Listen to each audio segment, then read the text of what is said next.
So మళ్ళీ మీ గురించి వస్తే డాక్టర్ కొడుకయ్యుండి కూడా ఏదండి మీరు డాక్టర్ కొడుకయ్యుండి కూడా ఇండస్ట్రీకి వచ్చిన తర్వాత కప్పులు తీయాల్సిన పరిస్థితి కూడా ఒకనొక సమయంలో వచ్చిందంట.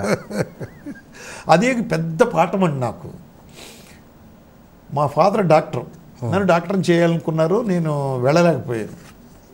ఎడ్యుకేషన్కి ఎందుకో నాకు సూట్ అవ్వలేదు, వచ్చేసాను, సినిమా ఫీల్డ్కి వచ్చేసాను. వచ్చేసి ఇద్దరు డైరెక్టర్ల దగ్గర పనిచేసిన తర్వాత గురువు గారి దగ్గరికి మళ్ళీ జాయిన్ అవ్వడానికి వెళ్ళినప్పుడు నేను ప్రతాప్ ఆర్ట్స్ రాఘవుల గారు ఆఫీస్కి తీసుకెళ్ళారు. నన్ను గురువు గారు తీసుకెళ్ళి సంసారం సాగరం అనే సినిమాకి రండి నారాయణరావు గారు అని పిలిచాడు రాఘవుల గారు. పిలిచి, సార్ ఇతను రేలంగి నరసింహారావు అని మా ఊరి డాక్టర్ గారు అబ్బాయి అండి, మన కంపెనీలో అసిస్టెంట్ డైరెక్టర్గా పనిచేస్తాడని గురువుగారు పరిచయం చేశారు. అలాగా, ఓకే బాబు లోపలికి వెళ్ళి కూర్చో అని. లోపలికి వెళ్తున్నాను, మళ్ళీ వెనక్కి పిలిచాడు, బాబు ఇట్రామా, ఏంటి నీ పేరు అన్నావు, రేలంగి నరసింహారావు, మీ గురుగారికి ఒక కుర్చీ తీసుకొచ్చేయి అన్నాడు. అనేటప్పటికి ఈయన గమ్ముని మా గురువుగారు, సార్ మా ఊరి డాక్టర్ గారు అబ్బాయి, ఉండండి నారాయణరావు గారు ఆగండి అన్నాడు ఆయన. నేను వెళ్ళి కుర్చీ తీసుకొచ్చి వేసాను. తర్వాత బాయ్ తీసుకొచ్చి గురువుగారికి ప్రతాప్ ఆర్ట్స్ రాఘవుల గారికి కాఫీలు ఇచ్చాడు.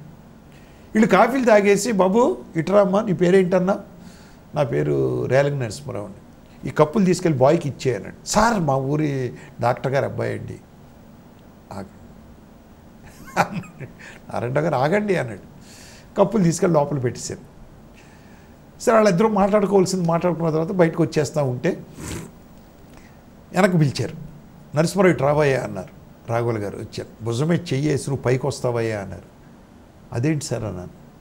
ఏమీ లేదు, ఈ సినిమా ఫీల్డ్లో నువ్వు పనిచేయాలి అంటే నువ్వు నీ స్టేటస్, నీ ఐశ్వర్యం అన్నీ మర్చిపోవాలి. ఫస్ట్ పాయింట్, చిటికేస్తే మా నాన్నగారు 10 మంది సర్వెంట్లు వస్తారు కదా, నేనేంటి ఇక్కడ చేసేది అని నువ్వు అనుకోవడానికి వీలు లేదు. ఇక్కడ నువ్వు అసిస్టెంట్ డైరెక్టర్వి.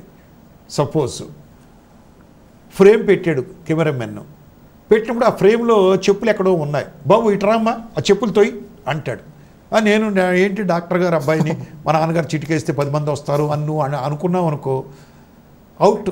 నువ్వు గబగబా వెళ్ళి ఆ చెప్పులు తీసావనుకో నీకు భవిష్యత్తు ఉంటుంది.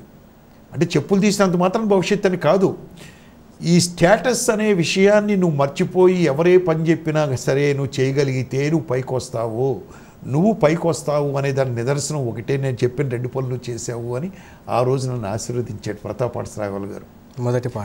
మొదటి పాఠం అంటది నిజంగా కూడా.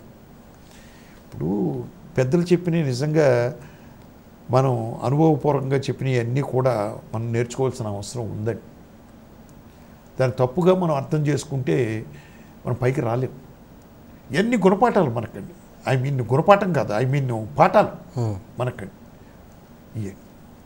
అందుకని ఆ విధంగా కప్పులు బయట పెట్టవలసిన అవసరం వచ్చిందండి.